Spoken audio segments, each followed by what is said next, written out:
สบายดีพาตัวแม็กกับตัวฮัมเล่มาเบิ่งเขาดุดน้องปลาเอารถควัดมาให้น้องปลาเด้อปีหน้าไปยากปลามากินน้ำเนาะเนาะเลี้ยงเนาะสบายดีไหมสบายดีสบายดีเลยสวัสดี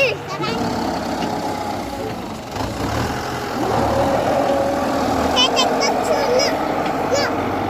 แค่เด็กต้องชูน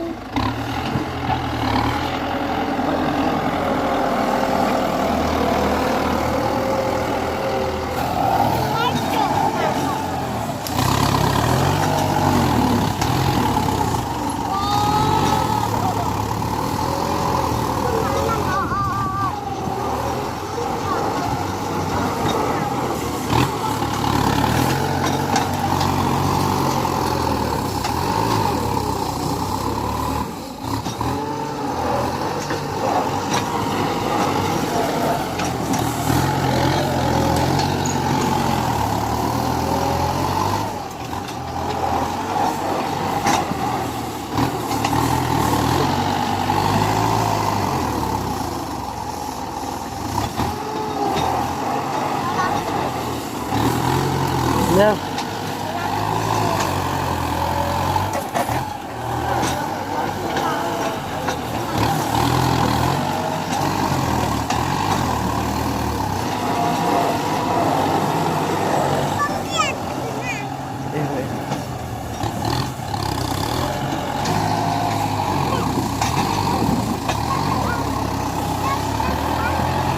ไม่ไหวนะ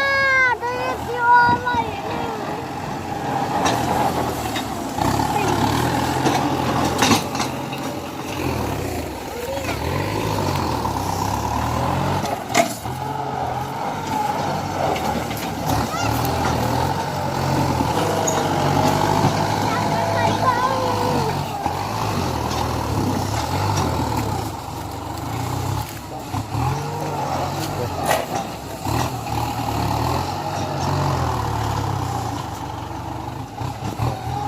เรื่องค่าเนี่ยแบบไหน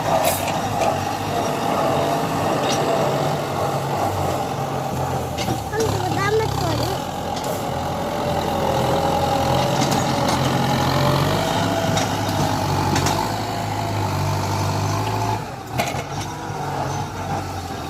เอาลงเอาลงเอาลง